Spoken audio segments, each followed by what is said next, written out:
3, 2, 1. Just going live. Okay, you're good to go. Okay, we'll just leave it another minute or so, and then we'll just wait while they all come in. And somebody already has a raised hand. We're so popular. Earlier, it's very early. I will come to you in a minute, Adrian, if that's okay with you. If you want to put a note in the chat room rather than going to now, I'd appreciate it. Good evening, ladies and gentlemen. Welcome to Edgware United's Wednesday Night Live. We will hand over. Yep, everybody seems to be in now. I will hand over to David Oliver to introduce this evening's speaker. Good evening, everyone. Just a few points. I'm sure you would want questions of our speaker, but try to leave questions to the end. Either use the chat or the raise hands in the bottom row of the participants box, but please don't just wave your hand because we may not see you. A lot of you put a strange name or number or code on your iPad and so on, and it's becoming a security problem. The best is to change your name. All you need to do is to go to the top right hand corner in the participant box, click on it, and you'll get a choice, one of which is rename. Then all you've got to do is to click on it, put your name in, then you become your own person, and we're also giving you a treat. We're having a kiddish at the end of the interview. We'll demute you, and then we can have a nice chat until we stop talking. So it's up to you. Right, so terror and politics and the search for justice for Malki, their daughter cruelly murdered in the 2001 bombing at the Sbarro Pizzeria. Arnold and his wife Frimet have lived in Jerusalem since 1988. Their daughter Malki was murdered at the age of 15. An outrage masterminded on behalf of Hamas by a Jordanian woman, Halam Tamimi. She was arrested in Israel to face a lifetime, which isn't enough. Unfortunately, there was an exchange of terrorists. 1,000 terrorists for one of our Israeli soldiers being held in terrible conditions for 5 years in Gaza. Our soldier is named Gilad Shalit, which I'm sure you've heard of. Doris and I have been campaigning since 2012 to see Tamimi now living in the high life in Jordan. And we're hopefully to get her extradited to face federal charges in Washington. Seeking the extradition of his daughter's killer from Jordan to Washington, where a trial on terrorism charges awaits the world's most wanted female fugitive. It's very upsetting. Anyway, Arthur Roth has absorbed shareable insights. So, Arnold, over to you. Hello?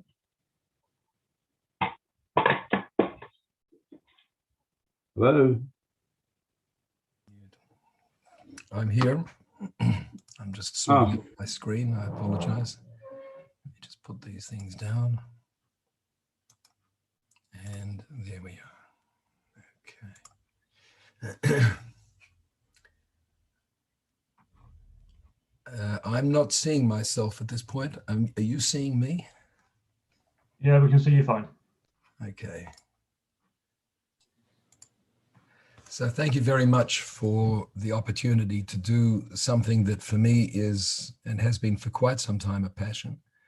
There are two public dimensions to my life, and I plan to use the next 40 minutes or so to expose both of them to you. This isn't because I'm an exhibitionist, but because there's a critical need that my wife and I have to encourage a deeper and broader understanding of what we're going through. The main justification for our taking that view is that we are the subject of an extraordinary degree of suppression by the mainstream media certainly in the United Kingdom, in the United States, which is much more germane to our need, and also here in Israel. And there may be, if we have time, some good basis for me to explain to you that, but there are so many other things I want to convey to you first. I also want to apologize that I'm down with a heavy cold and had the second of my Pfizer injections this afternoon, and that is, though it's not the hardest thing in my life at the moment, it's not making me feel all that wonderful. And without stretching this out, let me start telling you about the life of my daughter Malki and what's been done these past nearly 20 years, both to honor and remember it, and also to disgrace it and to bury it. Speaking face to face is really one of the very few ways Frimet, my wife, and I'm going to spell that name, Frimet, F-R-I-M-E-T. I do that because I discovered to my surprise earlier this evening that not everybody knows the name. Frimet's a New Yorker. She and I met when I was doing postgraduate studies in the United States, and we married in 1976. I will mention that my wife, on our very first date, asked me if my plans for life included making Aliyah, and I must have given her the right answer because we've been married now for almost 45 years. Speaking is one of the few ways we have of informing people about the distressing things that we've been exposed to as we pursue justice. It's a heavy kind of an expression. I'm very keen to try to convey it to you in a more pedestrian way, but if I wanted to be really honest with you, I would say to you that it is extremely depressing and painful in the sense of having migraine headaches, to which I'm definitely subject, to simply recount the things that I'm going to recount. But it's also a passion. If I don't recount this at every opportunity, we're going to fail. And as you'll see, we don't want to fail. So I'm going to be speaking about justice, but also about other powerful forces. And the most important of those is love, and also about explosive, unfathomable hatred. A Jordanian woman by the name of Ahlam Tamimi is today the most wanted female fugitive alive. She's officially designated as an FBI most wanted terrorist, one of only 2 women on that exclusive list. But it's more than her simply being free that is the core of our efforts. It's that her freedom has been achieved by royal command. And since the royals in question are Jordanian, we've learned that there is a truly horrifying unwillingness on the part of major governments, and you'll have to use your imaginations a little bit because I'm not going to be entirely explicit about the issues that we're fighting. A horrifying unwillingness on the part of major governments to challenge and overturn what Jordan has done and is doing. And I say now, because I tend to forget these things, that if I don't mention what we achieved in the last few weeks on that score, would somebody please just remind me that I said I was going to talk about that, and I will. I have to start by briefly sharing the sequence of events. It's a saga. And I want to very much get to the actual issues, but frankly, after telling this story so many times, I realize that there's actually very little understanding, very little awareness, knowledge of what it is that's actually happened, even on the part of people who think they know. And to tell you how the memory and the spirit of my murdered child lives on. That's an act of will on the part of my wife and me. But even though it's a narrative that's played out over many years, and because it's mostly unknown, I've got to go through the various steps, and that's what I'm going to do now. I always start by explaining that my wife and I have 7 children. 6 are alive today. All except for our youngest are married, advancing in life, and raising their own children. We're very proud of them. And I would explain that we're a relatively tight-knit family. Other than during global pandemics, we enjoy being in each other's company very much. And I like to say, and it's certainly true, that we love each other, but even more than that, we like each other.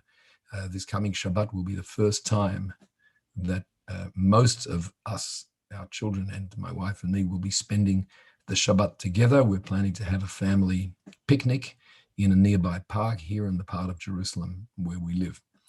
We haven't done that since you probably did it last, which would be before Purim of last year. Malki was born in Melbourne, Australia, which is where I was born. She was born 2.5 years before we made Aliyah, and she came after 3 sons and before 3 more daughters. All her sisters were born here in Jerusalem. From a very early age, Malki had a special way of understanding and enjoying people, of sensing when there was a need to reach out and help. I think she was the happiest person and perhaps also one of the most optimistic people I've ever known. The events of August the 9th, 2001, I'm going to rush through. It's never easy for me to call all of those images and grotesque episodes to mind, so bear with me as I sort of rattle them off. Malki was on school holidays and spent the morning with her best friend, the daughter of our neighbors. The neighbor is a British woman. The family name is Raziel. Their daughter's name was Michal, and Michal and Malki were in each other's apartments and in each other's lives from the time they were about 3 years old. They were the closest of friends. They spent the morning, which was, as I say, holiday time, decorating the apartment, decorating the room of a mutual friend who was returning from holidays in the United States later that day. And that took them some hours. And then before they headed off to become part of a group that was organizing the summer camp for a wonderful youth group, youth organization, which is, I think, much more prominent here in Israel than it is in the UK, though I think you do have it in the UK, called Ezra. It's similar to B'nai Akiva, but a little different. Before they headed off to the Ezra camp preparation meeting, they decided, to stop off in the center of town. And to be frank, I didn't know that they had a favorite place in the center of town. That place was the Sbarro Pizzeria. And that's where they were at 2:00 in the afternoon, standing at the counter, having placed their order, having just tapped out text messages to their friends, and they both had a large number of friends, to come and join them if they were free in the center of town so that they could do something together and then go to the Ezra group. And at 2:00, I was at work. I was then running a drug company, a drug development company, a technology company that provided solutions for drug companies in Jerusalem's Har Hotzvim Technology Park. And my wife called, screaming into the phone. She said, "There's been a pigua and I can't find the children." And before she could even finish the word, she hung up, and I had nothing that I could say. I was in horror. I immediately went into the mode, which some of you will recognize, of being the husband who needs to bring my overly concerned wife back down to earth. I called her back a few minutes later and said, "Look, you know how these things are. It's not the first time we've encountered something like this." And she was beside herself. She had a very, very bad feeling. Well, we ended up for the next hour and a bit sharing calls to and from, and we were, of course, sitting glued to the internet trying to get some sense. But most of all, what we were doing, at least I was, I've never actually had this conversation with Frim, but I assume she was doing the same thing, calling our children on their cell phones. Everybody down to Malki, the 3 boys, and Malki had cell phones, and we made contact with the 3 boys, and Malki's phone wasn't answering, and the younger girls were close to home. I'm sorry, I hope I don't cough too much more. Getting on to about 2 hours into this nightmare, I realized that we were facing what seemed like something quite serious. Couldn't reach Malki. Frimmett was at home. I decided that I'd cancel all my meetings for the rest of the day. I had a full afternoon and evening of calls to Novartis, which was our main client, a drug company in Switzerland, and a bunch of investors in the United States. I just packed up and headed home. And on the way home was doing deals. I don't mind putting it this way, doing deals with the Ribbono Shel Olam. That's how I remember it. I was going through in my mind what I wanted, and it was a changing menu, what I wanted the Ribbono Shel Olam to do. In the end, what I wanted him to do was let her be unconscious, let her be in a place where the phones aren't working, let it be anything except what I'm afraid to even ask for. And it wasn't a two-way conversation. I got home, but by the time I got home from it, had actually left and gone to look, whatever that means, gone to look for our daughter.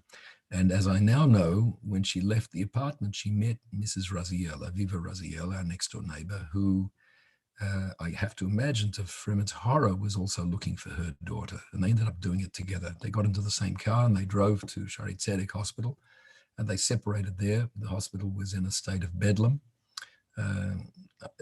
There's much more I could tell you about this, but there's no real benefit. It won't help you understand very much, except that this was really the worst day of our lives.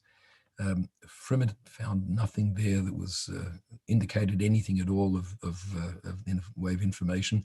As we now know, Aviva, whose sister was an emergency room nurse, was taken to a place where, in fact, her daughter was, and in the course of the next hour, the daughter, Michal, died in her mother's arms. Frimet didn't find Malki, came back home, and we sat together doing our various things, davening, begging, reading, no small talk. All the kids had come home. One of our sons had started his military service the day before. His officer let him go home from Tel Aviv. And we were all there in the house. And getting on, we're talking about 2 o'clock in the afternoon was when the massacre took place. It was 10 o'clock in the evening when our next door neighbor, who was then the head of a department at Hadassah Medical Center, came up the stairs and said, "There's a girl on the operating table. You're going to come with me now." And we did. I can't stretch this out. I would if I were doing this for a TV documentary, because it was just beyond description, walking into the emergency room, miyun as it's called in Hebrew, at Hadassah, and seeing faces that looked like I felt. Families who were there with children, with husbands, wives, parents. And some of them had already been given the message that no family ever wants to hear. And some of them were there because there was a battle going on for their lives, for the lives of their loved ones. My friend, Dr. Lafer, Professor Lafer, and I walked into the emergency room. He said to me, "Wait while I go and make some inquiries." And he did. And he came back a minute later and he said, "It's not your daughter on the table. It's not Malki." And somebody else came over just as we were talking, and he quickly sized up the situation. He knew Jerry. And he said, "Why don't you go over to the room on the other side of the miyun? We've got 2 girls in there. One of them on the left is dead, and the other one we're about to operate on." I have to say, I grabbed myself at that moment and realized really for the first time that day that this was not going to be a happy ending, and that this was a story that was really a turning point in my life. Nothing dramatic in the nature of resolution happened immediately. Neither of the girls was my daughter. And a social worker must have read what was going on in my face and walked over, introduced herself and said, "If you haven't found your child after so many hours, then I'm going to arrange for one of my social workers to take you to Tel Aviv, to the government pathology lab at Abu Kabir, which is in Yafo, in Jaffa."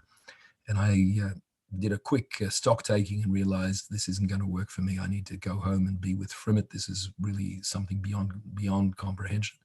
And I arranged for my 2 older sons. One of them had just finished the army. The other one, as I said, had just started the army. And in the end, they went in a taxi down to Yafo.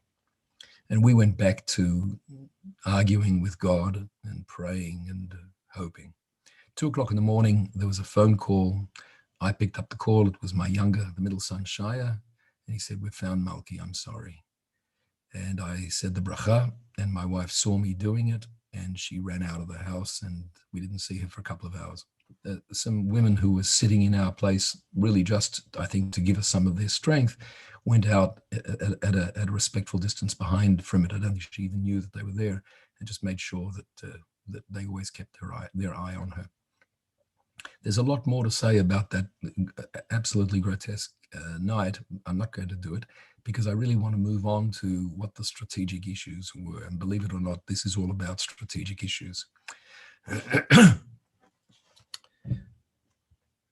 3 weeks later, we heard on the news that the ringleader of the gang, by this time it had been resolved that it was Hamas that had done the bombing, but in fact there was a competition between Hamas and Palestinian Islamic Jihad over who gets the credit. I'm using the word deliberately because everybody uses that word. Who gets the credit for the massacre in which 15 people were murdered and 130 were maimed and injured, some in some cases in ways that are just horrifying.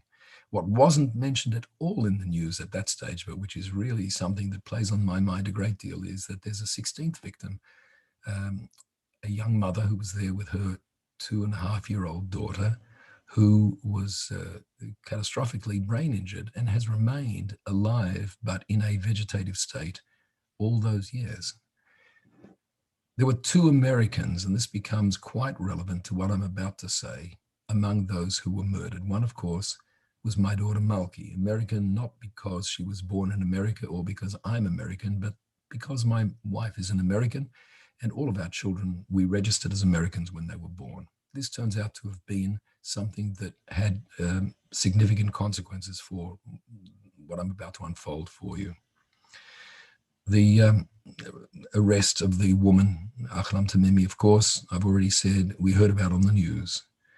Her being put on trial, of course, we heard about on the news. Her being convicted, we heard about on the news. Her being sentenced to 16 terms of life imprisonment, we read in the news. If you're not picking up the nuances in the lines between what I'm saying, nobody at any stage ever reached out to us on behalf of the government, which is our government, the government of the State of Israel. We're proud and passionate Zionists, never reached out to say a single thing to us. Not then and not since, not until today. The woman was sentenced, as I say, to 16 terms of life imprisonment. And though I don't want to use simple words, idiotic words that other people have used for me, as in, oh, you've had closure, or, oh, this must be a load off your mind, this is total nonsense. But there was something right about the fact that the woman was sentenced to an incomprehensible term of life imprisonment 16 times. And we, since we knew next to nothing about the whole process, continued to be in a position of not knowing very much and focusing on our lives. And then the wheels started falling off the cart. The first indication was that on the front page of one of the sections of the New York Times, the art section, she appeared as a smiling, attractive face, the central figure in a film that had been recorded inside my prison, the prison that my taxpayers' money goes to fund. Somebody made the decision, and again made the same decision, that the terrorists inside the prison should be exposed to filmmakers, and documentaries should emerge. And some of them were grotesque and some of them were perhaps less grotesque, but the very notion that people who've been shut out of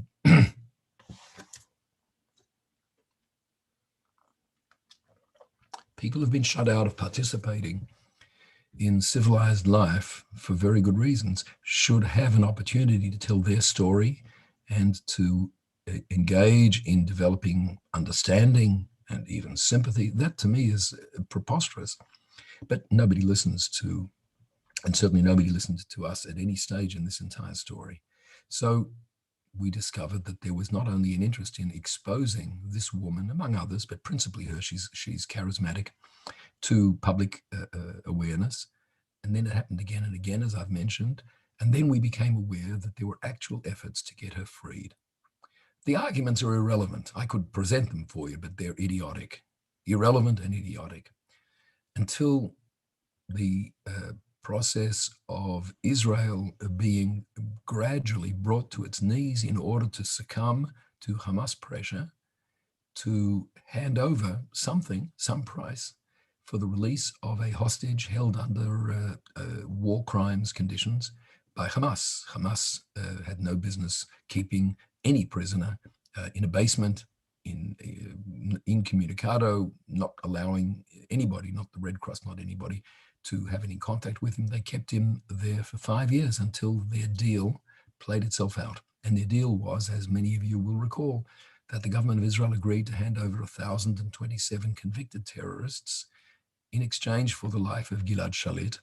And here, my small contribution to your understanding of this comes in my saying to you that I've done a very detailed ongoing analysis using a big Excel spreadsheet. And I can tell you what no Israeli was told at the time, and frankly has not been told since then, that more than half of these people were in prison because they had murdered people. Not all of the people they murdered were Jews. Most were, but not all of them were. Lots of these people also murdered other Arabs, but they were murderers. They were what is called, or used to be called in the popular Hebrew expression, Anashim dam ala yadayim, people with blood on their hands. That was the euphemism for saying these are cold-blooded murderers. Well, most of them were, and they walked free, and she was one of them. And now here I've got to jump forward because I'm taking too much time in getting to the points that I really want to put in front of you. She walked free and was received, first of all, in Cairo as a VIP by the head of Hamas, Khaled Mashal.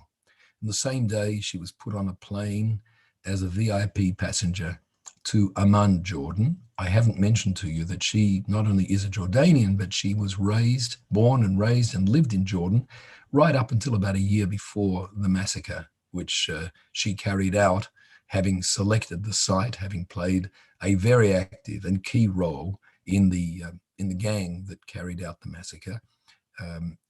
She was a Jordanian who was being returned to Jordan and received there, to our horror, as a hero. Now, those words are probably having some impact on you, as a hero. You don't really know what that means, though. This woman has become one of the most famous, and perhaps even the most famous, individual celebrity in the Hashemite kingdom of Jordan in all the years since that day. She returned there on the 18th of October 2011, immediately embarked on a series of public events which, without exception, involved people praising her to the skies, not because she's pretty or was wearing a nice dress. They praised her because she murdered Jews, and especially Jewish children, because she made it very clear that it was all about killing Jewish children, and got away with it. Here she was, 16 terms of life imprisonment. Ha! She's free. And she wanted everybody to know that the way this has played out clearly indicates, even the collapse of the Zionists, in her words, that this is what God wanted. Well, this was hard, but it got considerably harder when, in the middle of February, we're now talking 2012, I became aware, because I had started at that point to follow the Arab media, now that she was loose, my daughter's murderer, the killer of my beloved Malki, was free and out there doing things that she wanted to do and that put smiles on lots of people's faces. She was given her own TV show. It was called Breezes of the Free. And though, again, it's having some impact on you, you're hearing the words, but I need to convey some of the resonance here. This program ran for 5 years. It was produced in the capital city of Jordan, which has never had a free media and certainly doesn't have today. It's gotten more and more tight. Jordan is now regarded as, from wall to wall, an unfree country. She was given the freedom to put together a program entirely devoted to the glorification of terrorism and the publicizing of terrorists and the need for all right-thinking individuals to get behind them and support them. That, for me, was the straw that broke the camel's back. And I did what anybody would do. I told my wife that I'm going to go to Washington because, though I'm a lawyer, I was working, as I've already mentioned, running a drug company.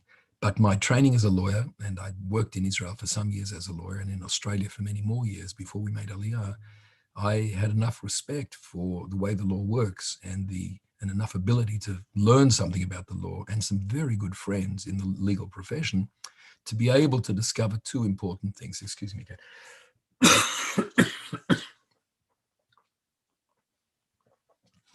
The first was that under the United States law, an act of terrorism carried out not in the United States but outside the United States involving explosives, in which American lives are taken, in other words, Americans are killed, creates on the part of the United States both the obligation and the privilege of, under US law, going after the terrorists and bringing them to the United States to face trial and to serve a prison sentence in the United States under United States law.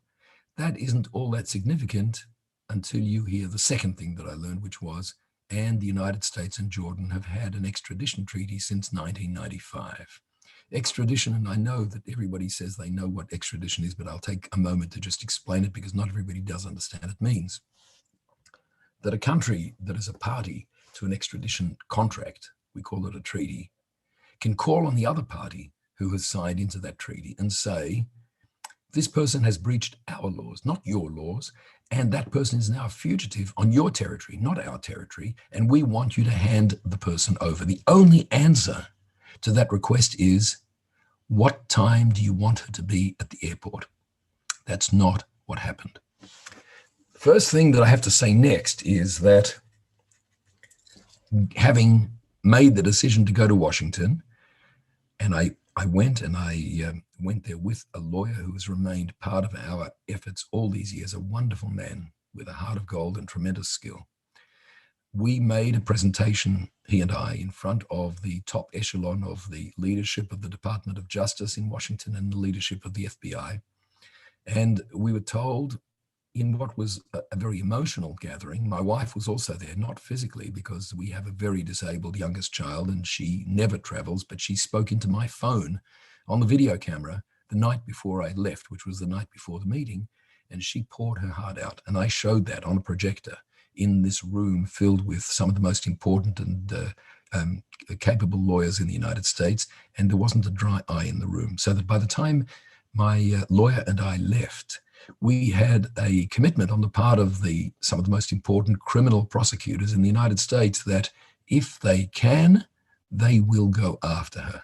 But until they've solved all the problems, they won't be able to tell us anything. They meant it. I came home and told Frimet that we were going to be in for a hard few weeks, maybe even months, while this all resolved itself. But it was 5 full years before anybody came back to us from that group in the DOJ and the FBI. And when they did, in March 2017, it was by means of a phone call out of the blue saying, Mr. Roth, Mrs. Roth, we'd like you to meet us in such and such a hotel in Jerusalem next week. We have something we want to discuss with you. I'm going to just move quickly beyond the feelings that this evoked in us and say that they revealed to us that 3 hours after our sitting together in that hotel room, they were going to be announcing in Washington that a federal judge had signed an arrest warrant against the woman 4 years earlier. And she was being added that day to the FBI most wanted terrorists list, where she's one of only 2 women. There are only today 27 people on that list, so it's quite an exclusive crowd. And they were asking the Jordanians to hand her over under the extradition treaty. But there was something about hearing that made me ask, what do the Jordanians say? And the message that I got back was the Jordanians aren't cooperating. Now, this is pretty striking, and I just urge you to pause, as I'm going to pause now, as you think through the implications. Jordan is the 3rd largest recipient in the world of money from American taxpayers in the guise of foreign aid. We're talking billions of dollars each year, and it's been going on for 2 decades. There's a strategic relationship which produces the result that the kings of Jordan, and in our lifetimes it's really only been King Hussein and now his son, King Abdullah II, are wanted, valued, respected leaders when they come calling in Washington, and vice versa. A steady stream of American political leaders go to Jordan, make it their business to go to Jordan, and are received there with great politeness and deference and respect. The Jordanians say to the United States, we are not going to extradite this woman. What the hell does that mean? No one provided us with any explanations. The one small anecdote that comes out of this that I do want you to hear, so that it'll infect you with some of the passion that's bringing me to be really on the edge of fury, even as I tell this story, is that somebody on the inside, and who it is isn't important, said to me, you really need to be talking to the people who provide rewards for the fugitives who are on the FBI most wanted terrorists list. I said, well, who is it in the Department of Justice? And the answer was, it's no one in the Department of Justice. The rewards come from the Department of State, the Foreign Office of the United States. And So I said, well, why aren't you speaking with them? And the answer that I got, I can't share with you. I mean, I can, but I won't. I was told it's in your interests to make contact with the person who heads that office in the State Department. Now, again, before I take this too much further, let's understand together what's going on here. An American citizen, not just one, but two, and a third one who's still unconscious, have been murdered under conditions that trigger the operation of a law that enables the United States to go after the terrorist wherever the terrorist is and demand that that person be extradited if possible or somehow brought to the United States. And the government who's hosting her says no. Now I'm hearing that there is supposed to be a reward. And in fact, as I discover, sorry.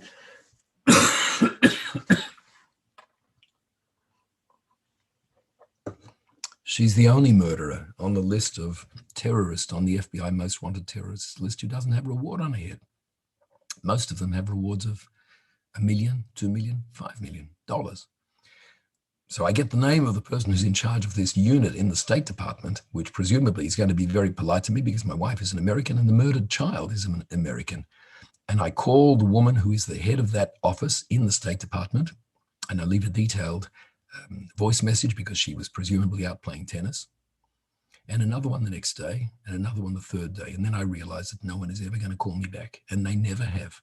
In all these years, from the 14th of March 2017 until today, nobody from that part of the State Department has ever bothered to call back and explain what the problem is. In the fullness of time, and by this I mean 9 months later, just as if we were producing another baby, a reward of $5 million appeared. And I was notified of this in an exceedingly blunt and unpleasant note from a high-level official in the State Department. If you're not getting the point, I'll make it clearer. We've had nothing but disrespect and lack of cooperation from the State Department from the beginning of this awful story until the end. There's lots of anger in me, and it's directed at real organizations for doing real things or failing to do real things, but the State Department is really top of the list. Well, what happened after that was a process of trying to do things that in their nature are immensely challenging, influencing lawmakers in the United States, trying to get whoever makes these decisions to tell the Jordanians, look, we've been polite and we've been nice and we really respect you and you're wonderful people, but we give you this amount of money every year and this is a murderer and you're putting her on TV every week and enough is enough. We want her on the plane and we want her on the plane this afternoon. That conversation has never happened, not until today. Still hasn't happened. In the meantime, the woman's TV program, as I mentioned before, went to air every weekend for the next 5 years. A disgraceful program, the kind of program that no country should ever countenance. Jordan allowed this to continue until she stopped it. She stopped it because in September 2016, Interpol emerged on the scene and she was informed that the Interpol Red Notice system, which is a warning system to other governments that the person standing in front of you at the immigration counter at this moment is a person wanted by Timbuktu or Tanganyika or whatever the country is, in this case, the United States of America, and you should call the local police and arrest her. That was a new development.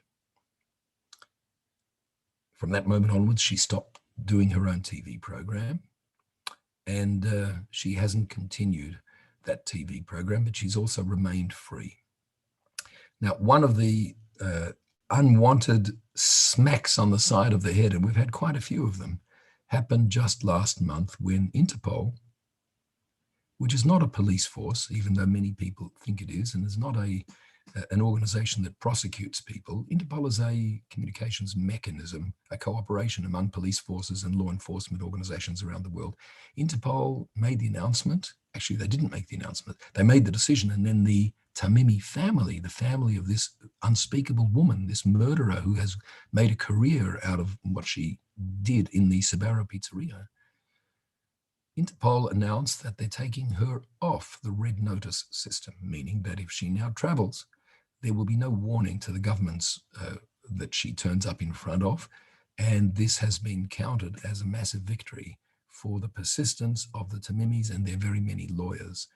It's left us, I have to say, grasping at whatever possible explanations we can find, but we don't really have an explanation. Along the way, Tamimi and her husband, who is also a convicted murderer, unrepentant as she is, her cousin, as it happens, and she were honored on a program called Karwan, which means caravan in English, one of the most popular TV programs in Jordan. And it's worth my mentioning it only for one reason. It's pretty much the equivalent of what you have in the UK under the name This Is Your Life. It is a celebration of the uplifting achievements of the person who's being honored. Of course, no one said, good on you for murdering all of those children. Instead, they used the polite language of terrorism-infected countries when they say, well, you are a resistor, you have not given in to the enemy. And in the exact words of the presenter of the show, who was clearly overcome with emotion and said these words, and I watched the program and I did the transcript with the help of an Arabic translator, said, this is admirable.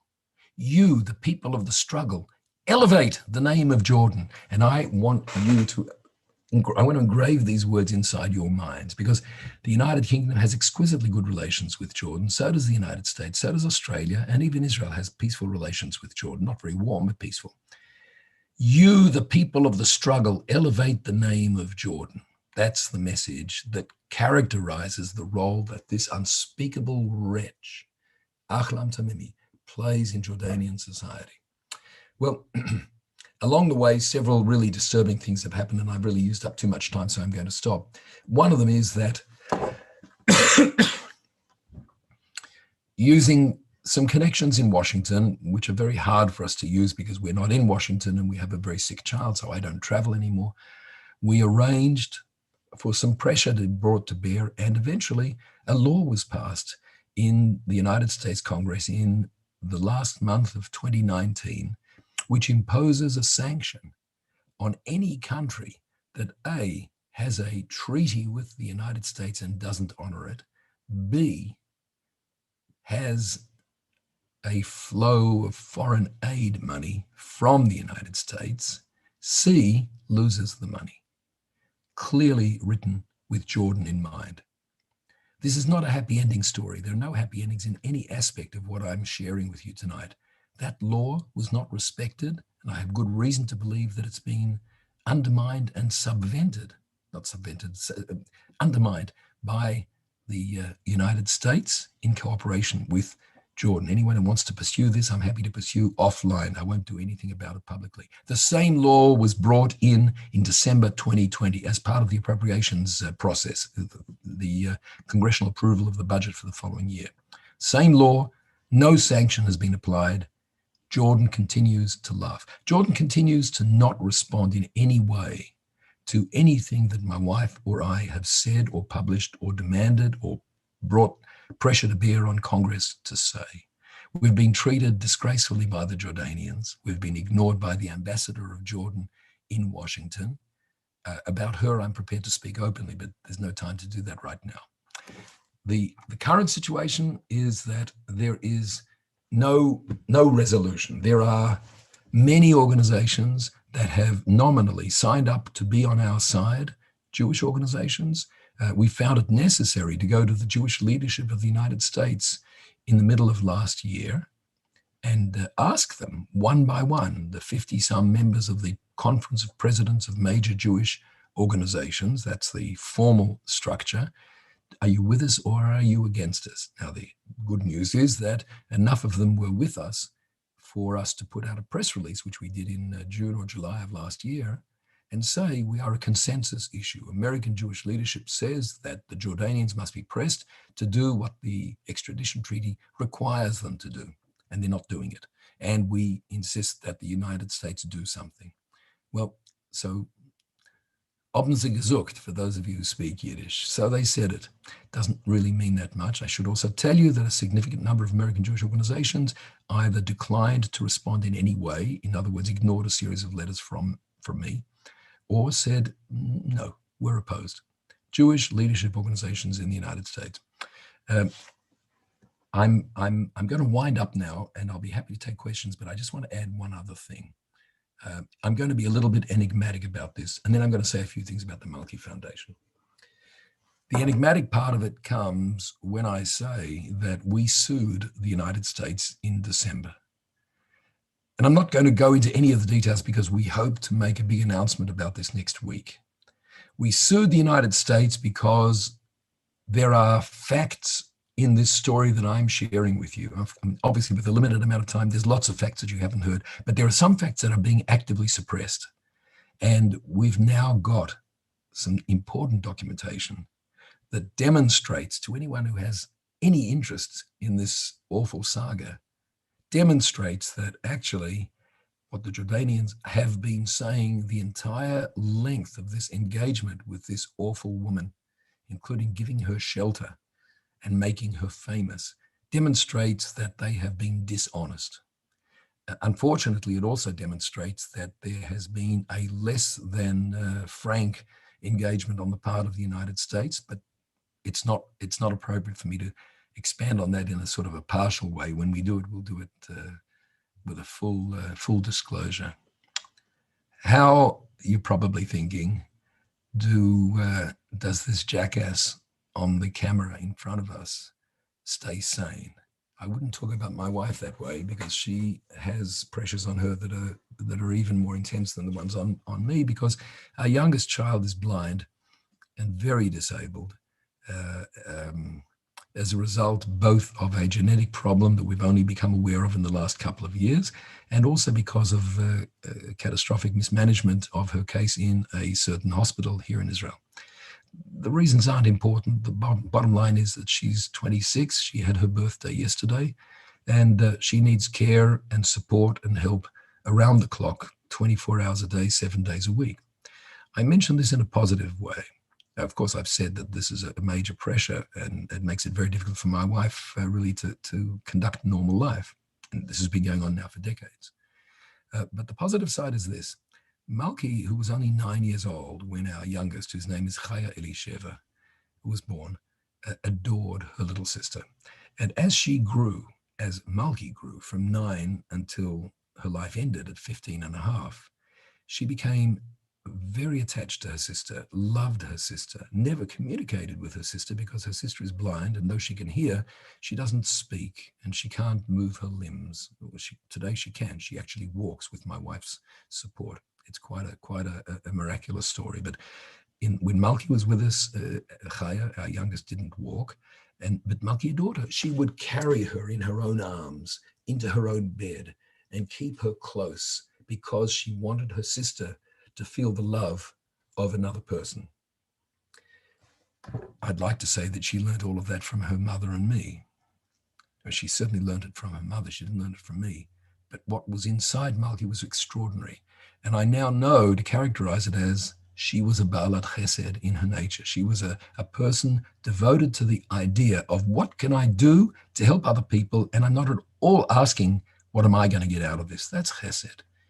Malki was absolutely extraordinary. The things that she learned from caring for her own little sister, she then translated into activities in her own peer group at the Chorev Girls' School, where she was a student, and then in the context of her work as a madricha, as a youth leader in Ezra. And we have contact until today with girls who are in their 30s who say, I learned all about this powerful thing I can do of showing love to others, even though I'm not going to get anything back from Malki. Malki turned my life around. In the 7 days of mourning, in the shiva after we lost Malki, I called the kids together. My wife wasn't part of the discussion. She was completely distraught and unreachable. And we decided we were going to create a charity. We wanted to do something that carried on Malki's passion, her love, and her actions, her simple actions of chesed, doing things for other people. And we've ended up with a formula that for the last 20 years has animated an organization that's coming up to its 20th anniversary on 9/11. I don't think I mentioned this before, but we got started on the registration of the new charity immediately on the day that we started. We got up from the shiva, and the 30th day was 9/11, because it wasn't 9/11 at the start of the day when we got the papers, but it was by the end of the day when everybody was in a state of horror and shock. So for 20 years, there is an organization which operates as a charity here in Israel, as a charity in the United Kingdom and in the United States and in Australia, which provides support for families, I would say, and I'm not trying to make any arguments about my family, but just like my family, we are determined that our child, our damaged child, our beautiful child who can't do anything for herself will be cared for by us as long as we're capable, not by an institution. With all due respect to institutions, there isn't an institution that's ever been invented that has delivered a solution as good as parents with the appropriate preparation and help can deliver. So Malki organization, the Malki Foundation, through all these years, has been standing with families who have made the decision that they want to raise their child to the greatest extent possible in the bosom of the family, to sleep at home, to live at home, to come home every evening, to be treated the same as the other members of the family, the other children. And to the extent that we can help, we help in concrete ways, specifically 2 ways. It's a simple model. We provide equipment. For years, we had a partnership with Yad Sarah. We ended that relationship. We've now shifted it over to the Alin Hospital. And by funding non-medical therapies, that's not as complicated as it sounds. It means physical, occupation, speech, horse, water. 5 therapies. We've provided some 60,000 therapy sessions over the years at our expense. The message to the families is you find a therapist, you decide the frequency and the time, and then you send us the receipt. We'll give you back 80% of what you spent. It means that everybody has a stake. There's no real incentive for anybody to cheat. And it encourages people to do what they want to do anyway, but that they are prevented from doing because of real serious deficiencies in Israel's social welfare safety net. Well, this is the story of the Malki Foundation, but really it's the story of Malki. Malki's life is memorialized by the work of the foundation. And as much as I'd like to say to you that it exists so that we can help on a non-sectarian basis Israeli families who have a child with severe disabilities, as much as I would want to say that, it isn't the truth. The truth is that the Malki Foundation exists so that I can stand up, sit down in front of people like you and say, there was a child called Malki, and her life was stolen from us and from you and from the world when she didn't even get to her 16th birthday. She was filled with goodness, and we want that goodness to continue. And that's what the work of the Malki Foundation does. It memorializes and continues the goodness in Malki's life. I apologize to the 2 Davids and to Phil. I didn't mean to talk until 8:55. And if you've got the energy, I certainly have the will to hear your comments. And if you've got questions, to hear the questions. Thank you very much for your attention. There's one thing that I do want to mention now before I shut down my comments. There's a website, www.kerenmalki, KERENMALKI.org. Perhaps someone could type that into the chats. And that is where you can learn everything that there is to know about the work of the Malki Foundation. We have an office in London. I don't know if Rob Taub, who's a wonderful young man who is the executive director, is on this. Rob's actually posted, and I posted it onto the chat for you. Terrific, thank you. I've got too many things going on here for even to be able to look. So we do good work in the United Kingdom. Rob does a sterling job as the executive director. Jeff Hartnell, some of you may know. Some people think that he's a bit of a crook, but he's not. He's a wonderful man, and he's the chairman of the board of trustees of the Malki Foundation. And I take off my yarmulke and I bow down to his goodness. He's just fabulous. So we're very proud of what we've got going in the United Kingdom. I'm proud that you've given me the opportunity to stand here, sit here and tell you about all of these things, but I also want you to be a little bit angry. I want you to share the anger that I'm describing to you, because there's one thing that you can do even tonight if you're so inclined. We have a petition. The petition is addressing the Secretary of State of the United States, and it says what you would imagine. It basically says, pull the finger out, get on the back of the Jordanians and make them extradite this woman. Of course, it doesn't use that language. The address, again, I'll ask if somebody can just type this in, is change.org/extradite Tamimi. That's one word. Tamimi is Tamimi. We have actually put those details in. Thank you. Well. You're ahead of the game. So thank you very much. I'm stopping to speak now. And if we have the opportunity, I'll be glad to hear comments and questions. Thank you. Um, I don't know what to say. I think it was the most depressing but enlightening interview that we've ever had. I mean, and I can't. I really don't know how you get through life. I mean, it's just incredible. But anyway, I've got a very difficult question for you, and I hope that I don't depress you either. There was when you were talking about the swap, the 1,000 to 1. Lots of Israelis would have said there's far too many people to give away for one. Okay, what sort of figure, which you can't really answer, I know I'm probably putting you on the spot, but how many people would you give away to Gilad because obviously of your daughter? I'm going to give you a very serious answer. I'm going to quote the strategy. I'm going to quote it because I have it here. I didn't know you were going to ask the question, David, but I have this on my computer all the time. A government that seeks the defeat of the terrorists must refuse to release convicted terrorists from prisons. Releasing imprisoned terrorists emboldens them and their colleagues. By nurturing the belief that their demands are likely to be met in the future, you encourage terrorist blackmail of the very kind that you want to stop. Only the most unrelenting refusal to ever give in to such blackmail can prevent this. Now, I'm not going to play funny games with you. That is from a book called Fighting Terrorism, which was a bestseller when it came out in the mid-90s. It was written by Benjamin Netanyahu, who was never, ever tested on this doctrine until the Shalit deal, and then did the exact opposite. Now, he had 90% support at the time that the Shalit deal was done, and there were plenty of people with whom I had arguments, because even though my wife and I did not come out publicly against the deal as a deal, we were interviewed on the order of 80 or 90 times in that week of the Shalit deal, at least 8 times by different parts of the BBC. And that was an education in itself. And each time we said, this is a terrible mistake. We don't say stop the deal, but surely this woman who's only 1/10 of 1% of the price that's being paid to release Shalit should be excluded because she is uniquely evil. And I could also say to you that the judges who sentenced her gave a strong recommendation, 3 judges, to the government of Israel: never release her, never give her a parole, never include her in a political deal. It's all explicit, it's there. It never got any publicity. So my answer to you, David, and it's a terrific question, and I'm not trying to make the question seem like it's simple, it's not, and you're right to ask it, but my answer is, with all the pain that comes with it, the answer of the government of Israel to Hamas should have been, we're not negotiating.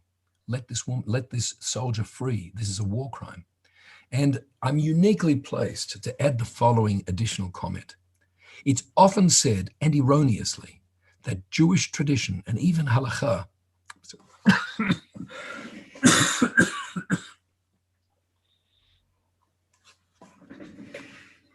says we don't leave any prisoners behind. I've heard it in different forms, and so have you. It's not true. The classic codification of what we do when hostage demands are made on the Jewish people was associated with the life of the Maharam Rothenburg, Rabbi Meir of Rothenburg, who happens to be my great-great-great-great-grandfather. My name was Rothenburg when I was born. My parents changed it in Australia. The Maharam died in prison, even though the Jewish community raised a fortune of money to ransom him from the monsters in power in Rothenburg, in Germany, who kidnapped him purely to make money. And he correctly reasoned, and in any event, it's what he said, and it became psak halacha, that you can't hand the money over to them. You'll simply whet their appetite for more. There's no question that that's what's happened with Hamas and Israel. Hamas is currently in the process of trying to pressure Israel to hand over all of the remaining prisoners, and they'll do it again and again. These aren't easy questions, and if you ask me, don't ask me, but I'll say, if I were the father or the mother or the brother or the sister of Gilad Shalit, it would be very hard for me to speak this way, but I'm not. I am speaking on behalf of the entire state of Israel, who mostly don't agree with me when I say, but you can't run a government this way. We can have all the sympathy in the world, but when you give in to terrorists, it's not like having unsuccessful negotiations over the price of wheat that you're selling to India. It's dealing with terrorists, and they're not interested in the general well-being. They're interested in squeezing you as hard as they can squeeze you in order to get something from you, and that's always a mistake. Sorry. I just wanted to ask you, clearly, I read something about Ahlan Tamimi, who was, when this atrocity happened, she was a mere 20 years of age. 21 to be precise, but yes, okay. On the right but not much more than a child herself. And when she came out with the comments afterwards, and she said along the lines of, she has also expressed satisfaction at the sizable death count, including those of the children, and her earlier disappointment when initial reports stated lower counts. I mean, there just is absolute evil behind that woman, that girl at the time. And my question for you relates to the withdrawing of the arrest warrant by Interpol, and obviously the 5 million reward. Does that reward still exist? When was that reward offered, and have there been any movements whatsoever? And then to finish the question is, do you see an end, and do you see a time in the future when the positive result of her arrest will be that she is returned to America to serve trial? Thank you very much. Excellent question. First thing to say is that Interpol, and I'm not correcting you. I'll preface my comment with the following observation. Almost all the comments in the media have adopted almost exactly the words that you've used. How could Interpol drop the arrest warrant? The answer is they don't have arrest warrants. There is no such thing as an Interpol arrest warrant. It has never existed. Interpol is a communications network. Beyond that, I won't deal with the Interpol issue because I'm perplexed by it and don't really know how to handle it. Second point is the $5 million reward. Well, since the extradition request and the arrest order are still certainly in full effect, the $5 million reward is still there as well. However, the $5 million reward is for information leading to arrest and conviction. That presupposes, as indeed it is the case with all of the other monsters on the FBI most wanted terrorists list, that nobody knows where she is. But I can show you photographs of her living room right now and the view from her Mirapesset, from her balcony. I can show you the nameplate on the front door of her apartment. No one has ever been unaware of where she is, certainly not the law enforcement officials of the United States or of Jordan. She's never been in hiding for a single day. So you might ask in a more sort of comprehensive way, well, why is there a reward? I'm sorry to be coughing all the time. And the answer is because we pressed for it.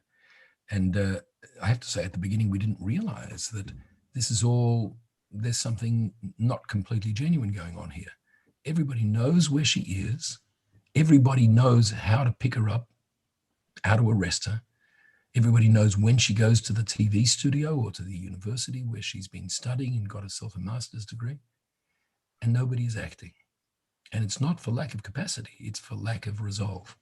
And this is why I've been reserving my excoriating comments, not for the Department of Justice, which has the burden of bringing her to trial, but has in fact, as far as I can tell, done everything that needs to be done, but rather for the Department of State, the Foreign Office of the United States.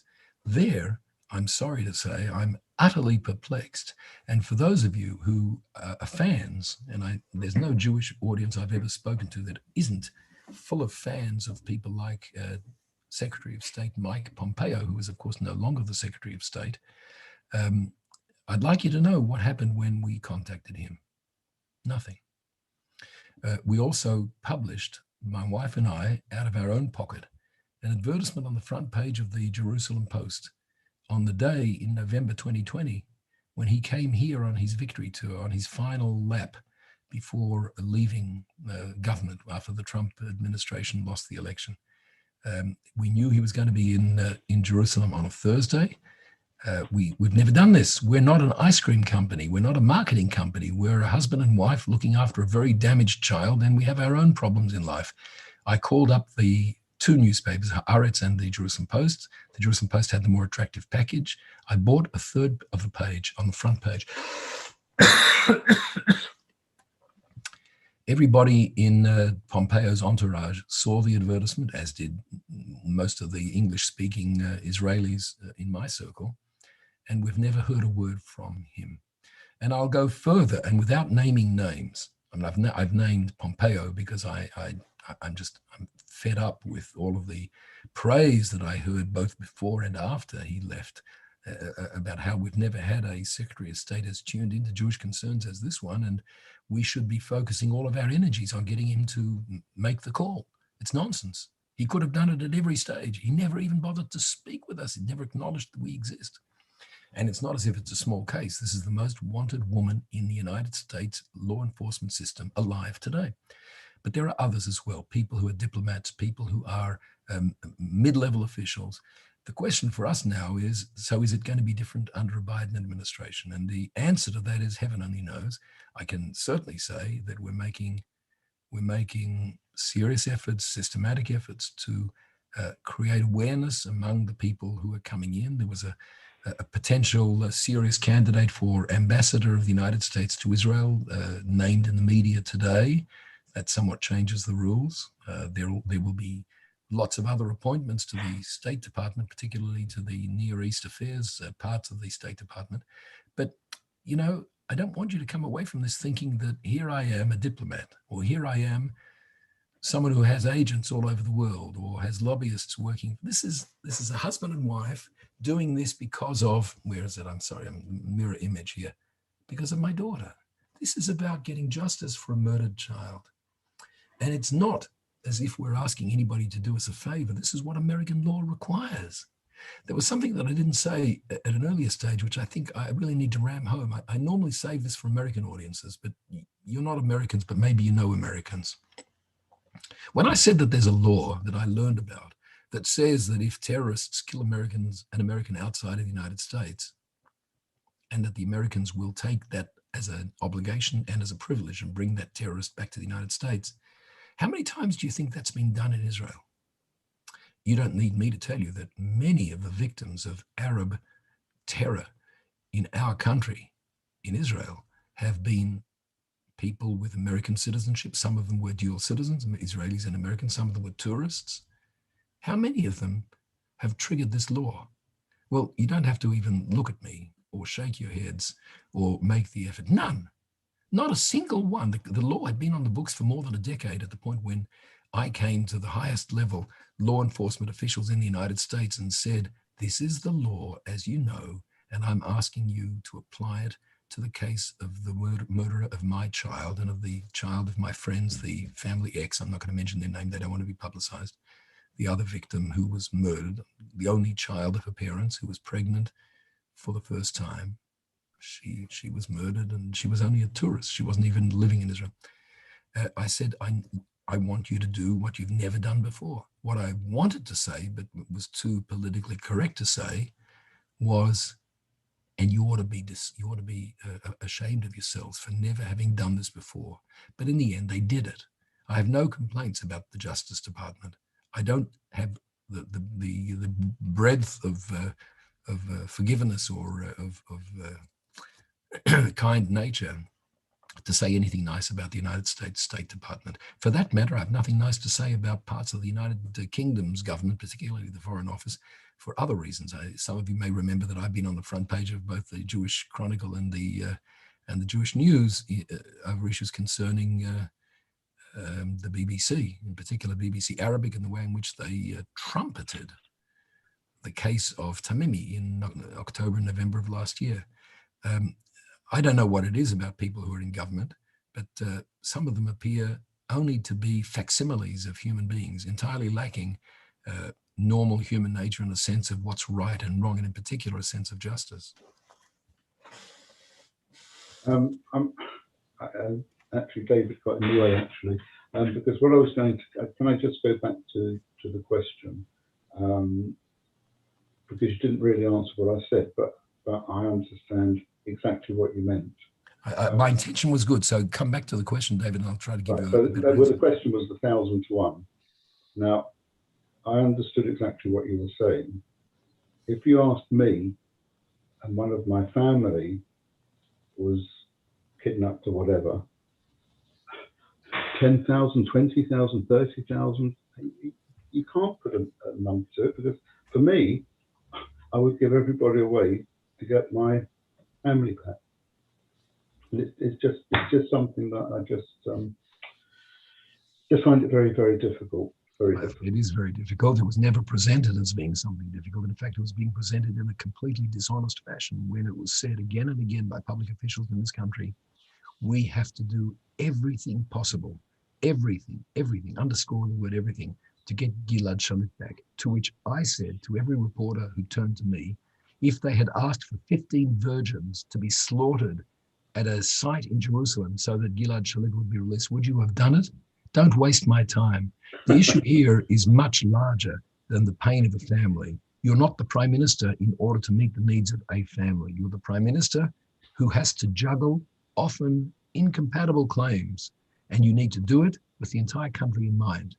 But in this case, this is the prime minister who wrote the book, The Dummy's Guide to Being the Head of State When the Terrorists Come and Make Demands. He wrote the book.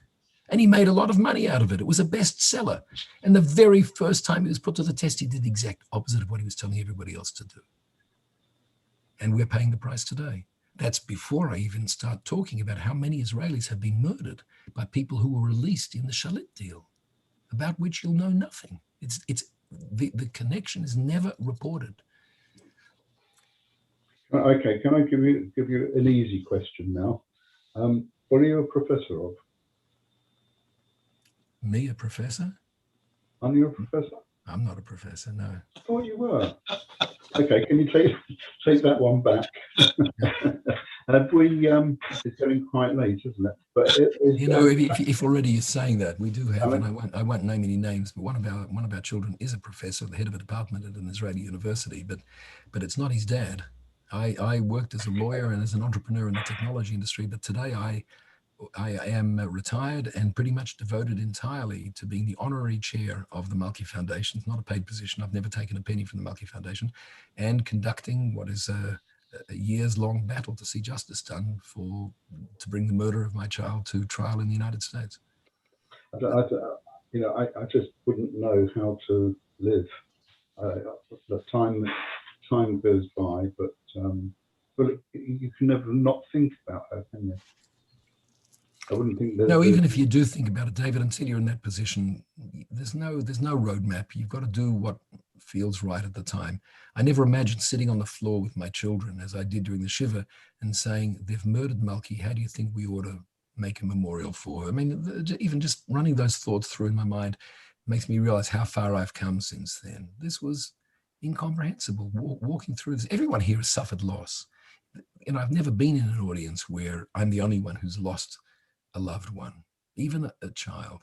But when you go through this, there's no roadmap. There's no roadmap for the grief. There's no roadmap for what do you do next. There's no roadmap for what do you do when you get up from the Shiva and you walk outside into the bright lights of the street and people, in effect, say, "G'day, how are you?" And there's no roadmap for that. It's all, and it's never easy. So and for those of you who have suffered loss in not conventional ways, you'll know what I mean. There is no way to be prepared for this, and there is no right or wrong way to address it. You do what you feel is right. In my case, I'm driven by the fact that Malki truly was a figure of love and justice and chesed, and it's always been somewhat easy to identify the things that we need to do. I have no doubt that at the same time, you're also showing a great deal of positivity to your other 6 children, not just a life devoted to the one you lost. And it must be a very difficult balance that you have through that. And I don't try to imagine what that's like. It's not a balance at all, David. I can exemplify that by what Frimit does. Frimit is the person I admire more than anybody else on earth. And Frimit devotes hours every day to sitting on Skype with grandchildren in the United States and here. We have a son who's doing a postdoc in Washington, and he's got children there. Everybody else lives here in Jerusalem. And Frimet is their English teacher. They're all being raised in a Hebrew-speaking environment, and all of them now have some degree of facility in reading English.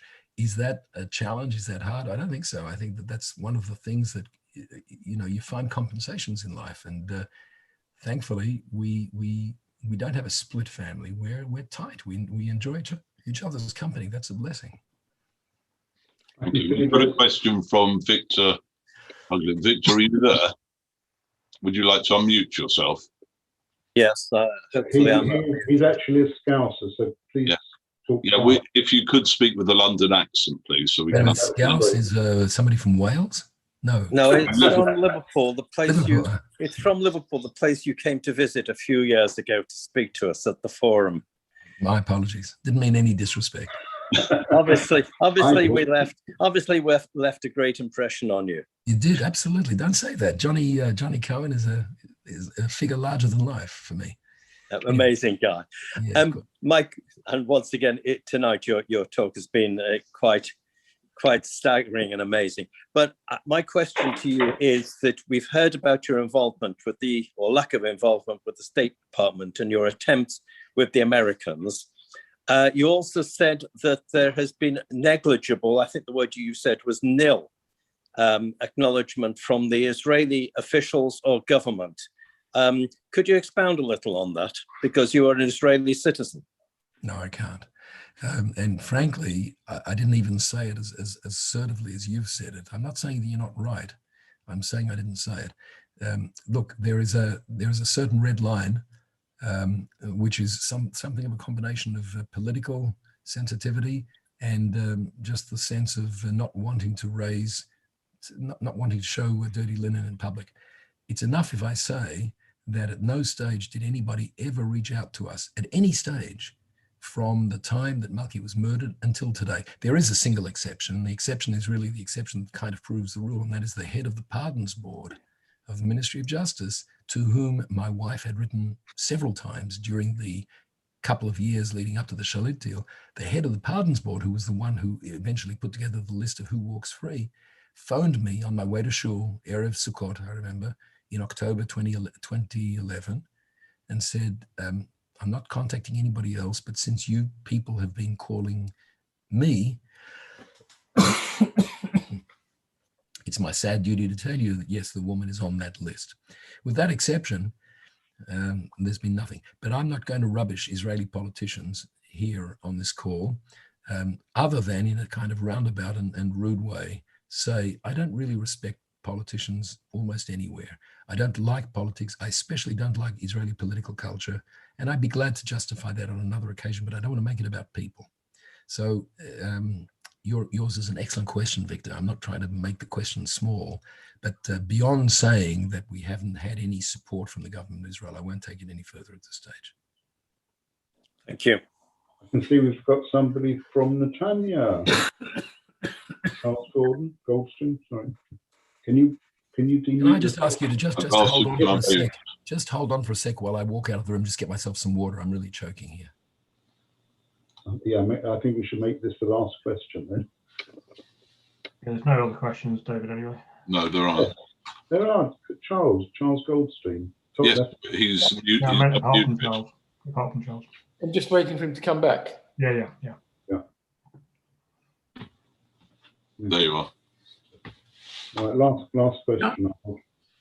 Okay, so very harrowing and interesting talk, and of course you have our greatest sympathy. And I was just trying to convey the message that I wasn't being unmuted, but now I'm unmuted. Who's speaking so that I can find you on the Charles screen? Goldstein here.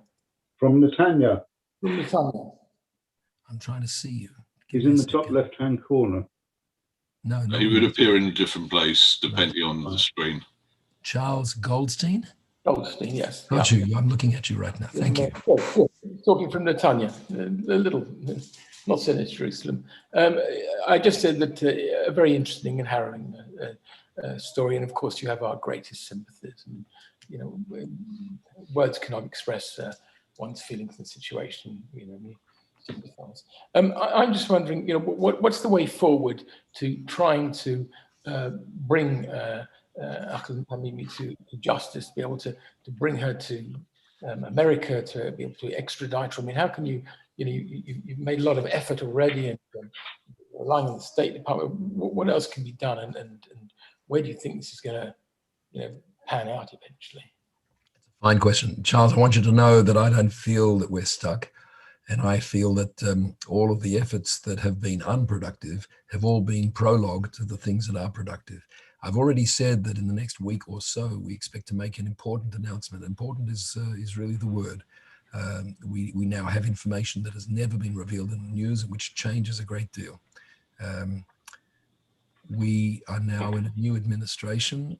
I don't say that they're better or worse because I don't know than the administrations that have come before, but I do want to say that we were disappointed with the Obamas, and we were certainly disappointed with the Trumps. I hope that we'll find a more responsive government in the Biden administration. To their credit, I want you to know that the president, Joe Biden, says that his foreign policy is going to be based on values, and if that's so, then we're in good shape. What we need to do has only got to do with the United States. It has nothing to do with Jordan. I want to make that clear. This isn't about persuading Jordan. Jordan is a black hole. Jordan ought to be taken off everybody's investment list and tourism list. It's a hideous place. An important report produced by the Anti-Defamation League in Washington just a couple of weeks ago reveals, I think for the first time in a substantive way, how engaged the Jordanians are in inculcating values of anti-Semitism in their school children. It hasn't gotten attention. It certainly deserves it. The entire saga of Tamimi, who has become a national celebrity, a star of stage, screen, and university platforms, says everything a person should ever need to know about what Jordan is, what its king's pronouncements amount to. And I could go further and tell you things about the ambassador in London, with whom I've had no contact, but some very prominent British figures on my behalf have. And it's just a disgrace. In fact, I can just summarize it by saying, in almost every approach that I know about where Jordanian diplomats serving in Western capitals have been challenged on the issue of Tamimi, the answer has been totally consistent. Who? Never heard of her. Let me check with Home Office and get back to you. And that works most of the time. It's not about Jordan. It's only about the United States. We definitely have friends, even in the State Department. We certainly have friends in the Congress. We don't have enough friends. We certainly have friends in the organized American Jewish community. We don't have enough friends. So the way I see it is we just have to keep doing more and more of what we're doing. I don't feel stuck. I feel that we're moving forward in ways that are measurable and significant, but until we get the result that we're aiming for, we don't have anything. So the path forward is very clear. We're going to continue. We want to encourage people to sign our petition. It's only a petition. I'm not saying that that's going to create something under the force of its own weight. It won't, but a petition will help. But all the other things we need to do really rest with the Congress, the State Department, and the White House.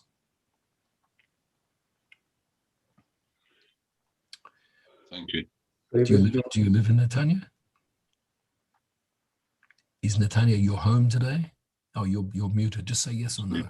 David, you know about him. Well, Okay. he's an accountant. That says everything, really, doesn't it?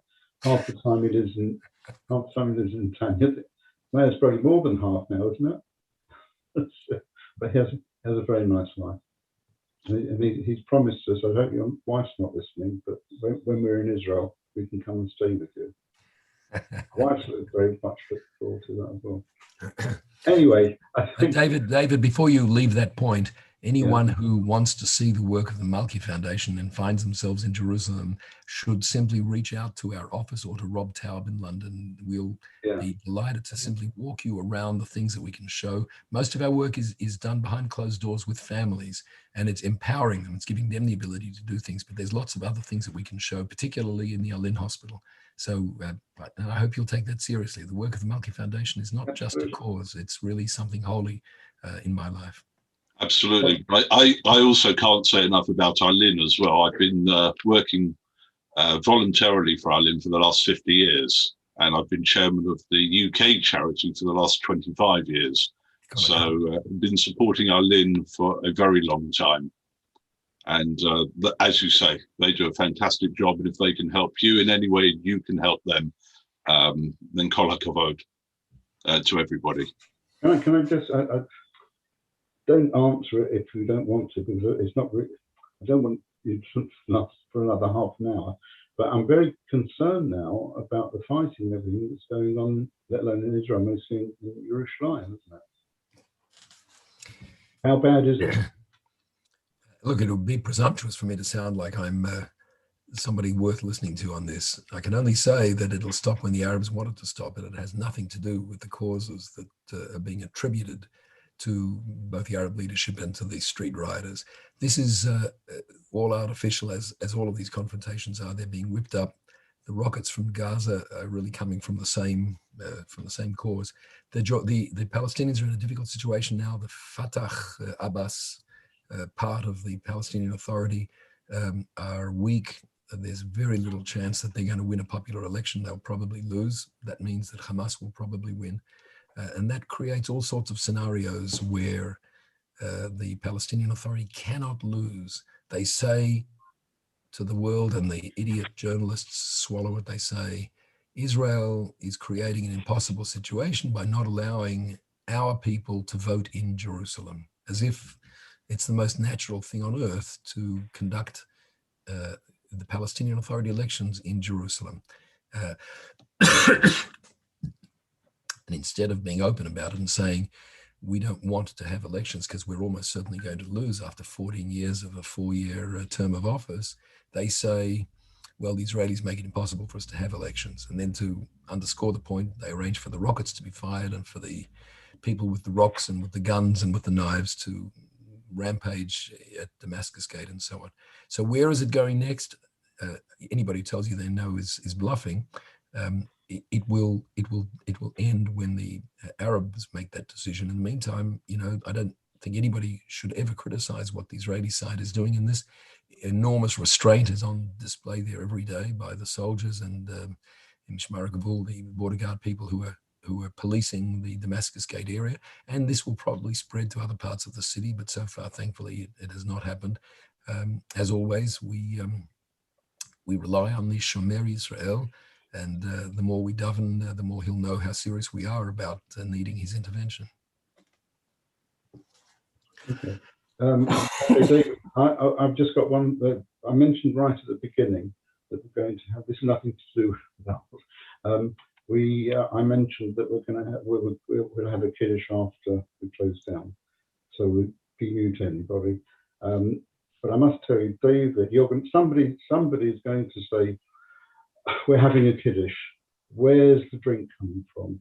And the answer is that David has been fantastic because he's agreed to give some of the stuff from our shul, but the only thing is you have to go down to the shul to pick it up.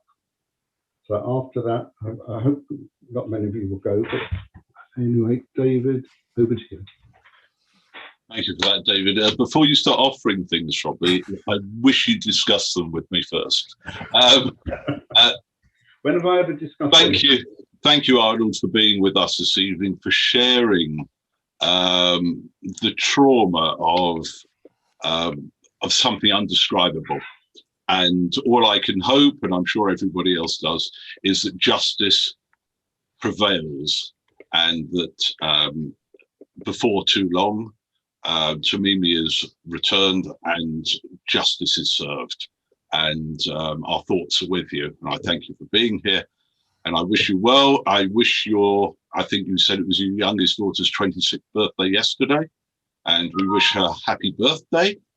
And if I could just thank everybody for being here this evening and just let you know that next week, if you would like to join us on Wednesday evening, we have a young student by the name of Ali Adrabu. He is a Muslim who used to be a BDS activist.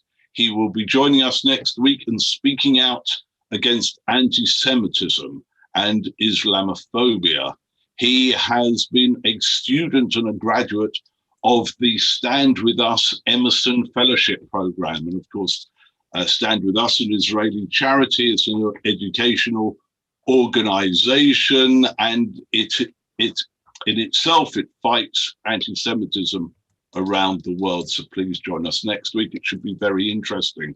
And again, Arnold, thank you very much for being with us. Thank you, everybody, for joining us this evening. And I'm sure you will appreciate Arnold being here this evening. And we look forward to seeing you next week. I wish you all well, that you should go through your days. I wish you all good health and your families good health. And we look forward to seeing you in person very, very soon. We are moving